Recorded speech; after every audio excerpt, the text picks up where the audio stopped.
welcome to Brain Roots IAS. Today we will study AI in finance. तो आज हम एक बहुत ही इंटरेस्टिंग टॉपिक समझने वाले हैं कि कैसे आर्टिफिशियल इंटेलिजेंस, जिसे हम एआई कहते हैं, फाइनेंस की दुनिया को, मतलब हमारी बैंकिंग और फाइनेंशियल सिस्टम को फंडामेंटली बदल रहा है। अब देखिए, ये एक डबल एज्ड स्वॉर्ड की तरह है, एक दो धारी तलवार। एक तरफ तो इनक्रेडिबल अपॉर्चुनिटीज हैं, एक नया आसमान खुल रहा है, लेकिन दूसरी तरफ कुछ बहुत ही सीरियस और नए किस्म के रिस्क यानी खतरे भी सामने आ रहे हैं। तो चलिए आज के सेशन में इस पूरी तस्वीर को हम लेयर बाय लेयर समझने की कोशिश करते हैं। तो देखिए, अप्रैल 2026 तक हम सिंपल डिजिटल बैंकिंग से बहुत आगे निकल चुके हैं।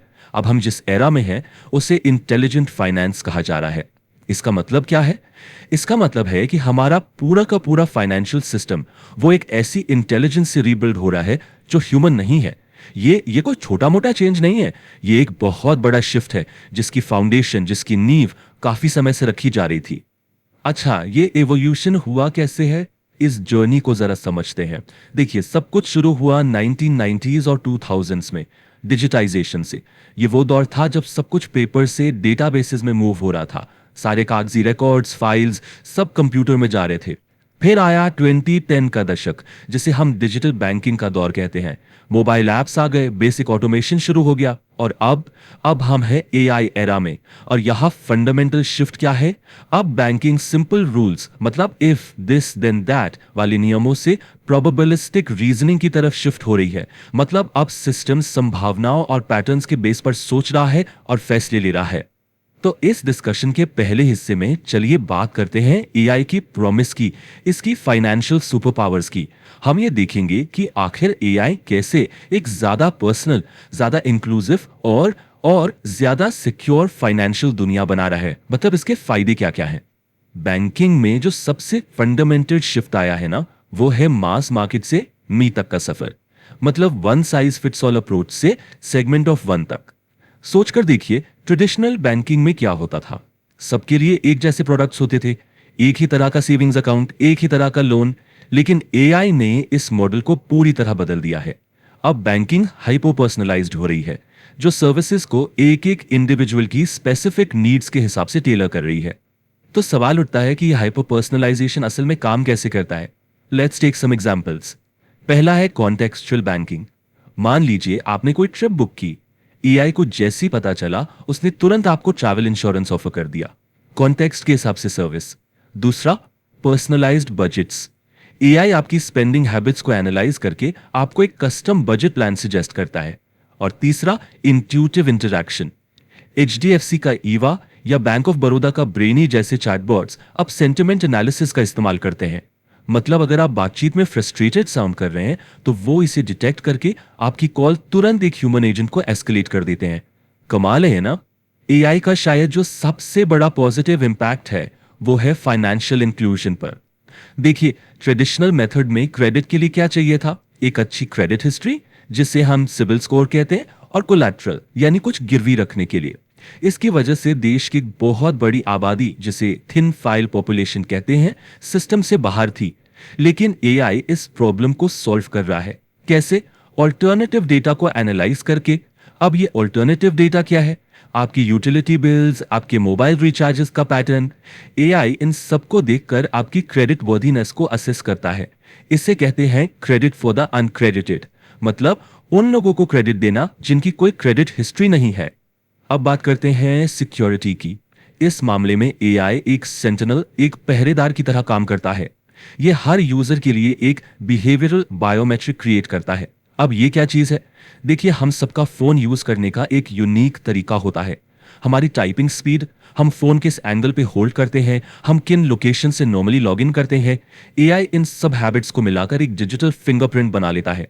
और जैसे ही इस पैटर्न में कोई डिविएशन होता है, कोई गड़बड़ दिखती है, वो मिली सेकेंड्स में फ्रॉड डिटेक्टर लेता है। इसका इंपैक्ट देखिए, एसबीआई ने अपने योनो प्लेटफॉर्म पर एआई को यूज करके फ्रॉड डिटेक्शन एक्यूरेसी में 40% का इंक्रीज दर्ज किया है। That's a huge number. तो यहां तक तो सब बहुत अच्छा लग रहा है ना? अ वेरी रोजी पिक्चर, सब कुछ ज्यादा इफिशिएंट, फास्ट और सिक्योर हो रहा है। लेकिन कहानी का दूसरा पहलू भी है। अब एक क्रिटिकल सवाल पूछने का टाइम है। But what if the algorithm is unfair? क्या होगा अगर ये एल्गोरिदम खुद ही भेदभाव करने लगे? और यहीं से हमारे डिस्कशन का दूसरा और ज्यादा कॉम्प्लेक्स पार्ट शुरू होता है, द पेरिल, यानी द एल्गोरिदम्स हिडन डेंजर्स। अब हम ऑटोमेटेड फाइनेंस के उन इनविजिबल रिस्क्स को अनकवर करेंगे जो पहली नजर में शायद दिखाई ना दे। सबसे पहला और सबसे बड़ा खतरा है द बायस ट्रैप। इसे समझना बहुत जरूरी है। देखिए, N algorithm is a mirror of its data. एक एल्गोरिदम अपने डेटा का ही आईना होता है। अगर हिस्टोरिकल लेंडिंग डेटा, मान लीजिए पिछले 50 साल का डेटा, ये दिखाता है कि पुरुषों को ज्यादा लोन दिए गए हैं, तो एआई क्या सीखेगा? वो सीखेगा कि फीमेल होना एक रिस्क फैक्टर है। एआई खुद से डिस्क्रिमिनेशन नहीं कर रहा, वो तो बस डेटा में मौजूद ह्यूमन बायस को लर्न करके ऑटोमेट और स्केल कर रहा है। और इससे ये डिस्क्रिमिनेशन और भी हिडन हो जाता है, जिससे फाइट करना और मुश्किल हो जाता है। अब इससे जुड़ा एक और चैलेंजिंग क्वेश्चन सामने आता है, what if we can't explain its decisions? क्या होगा अगर हम यही नहीं समझा पाए कि एआई ने कोई पर्टिकुलर डिसीजन आखिर लिया, तो लिया क्यों? इसी को कहते हैं द ब्लैक बॉक्स प्रॉब्लम। जब सोफिस्टिकेटेड एआई मॉडल्स इतने ओपेक, इतने जटिल हो जाते हैं कि हम ये एक्सप्लेन ही नहीं कर पाते कि किसी का लोन रिजेक्ट क्यों हुआ, तो ये एक बहुत बड़ी रेगुलेटरी और एथिकल चैलेंज बन जाती है। और इसी प्रॉब्लम का सोल्यूशन है XAI, यानी एक्सप्लेनेबल एआई। एक्सप्लेनेबल एआई पर अब बहुत काम हो रहा है, जिसका मकसद एआई मॉडल्स को ट्रांसपेरेंट बनाना है, ताकि हम उनसे पूछ सकें व्हाई, और वो अपने डिसीजन के पीछे की रीजनिंग हमें साफ साफ बता सकें। इंडिविजुअल रिस्क्स के अलावा कुछ न्यू सिस्टमैटिक रिस्क्स भी है, मतलब ऐसे खतरे जो पूरे सिस्टम को अफेक्ट कर सकते हैं। पहला है कॉन्सेंट्रेशन रिस्क।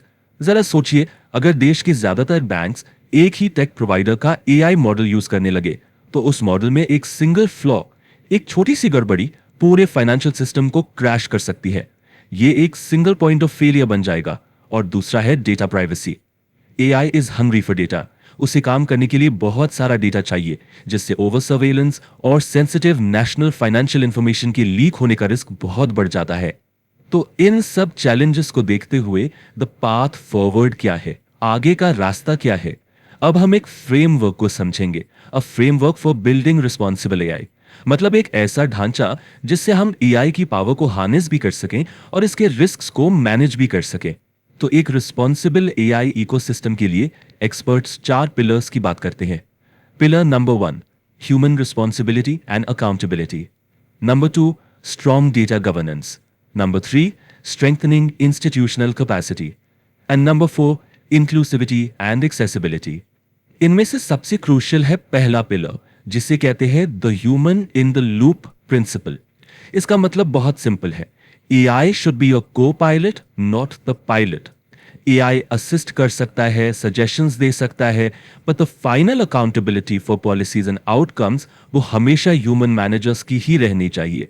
और ये एक कोट इस पूरी डिबेट का सार है, इसका कोर मैसेज है, AI can calculate probability, it cannot understand ethics. मतलब एआई एक एक्स्ट्रा ऑर्डिनरी कैलकुलेटर हो सकता है, लेकिन उसमें जजमेंट, विजडम और एथिकल अंडरस्टैंडिंग नहीं होती। ये चीजें इंसान के पास हैं। तो आखिर में एक बहुत ही थॉट प्रोवोकिंग क्वेश्चन के साथ इस डिस्कशन को एंड करते हैं। जैसे जैसे एआई की रिस्क असेसमेंट की प्रिसिशन बढ़ती जाएगी, क्या इसका लॉन्ग टर्म सोसाइटल इंप्लीकेशन ये होगा कि कुछ लोगों को एल्गोरिदम परमानेंटली एक्सक्लूड कर देगा? क्या हम एक एक्सक्लूजन बाय एल्गोरिदम के दौर की तरफ बढ़ रहे हैं? ये एक ऐसा सवाल है जिस पर हमें सोचना होगा। If you found this lecture helpful, like, share and subscribe to the channel.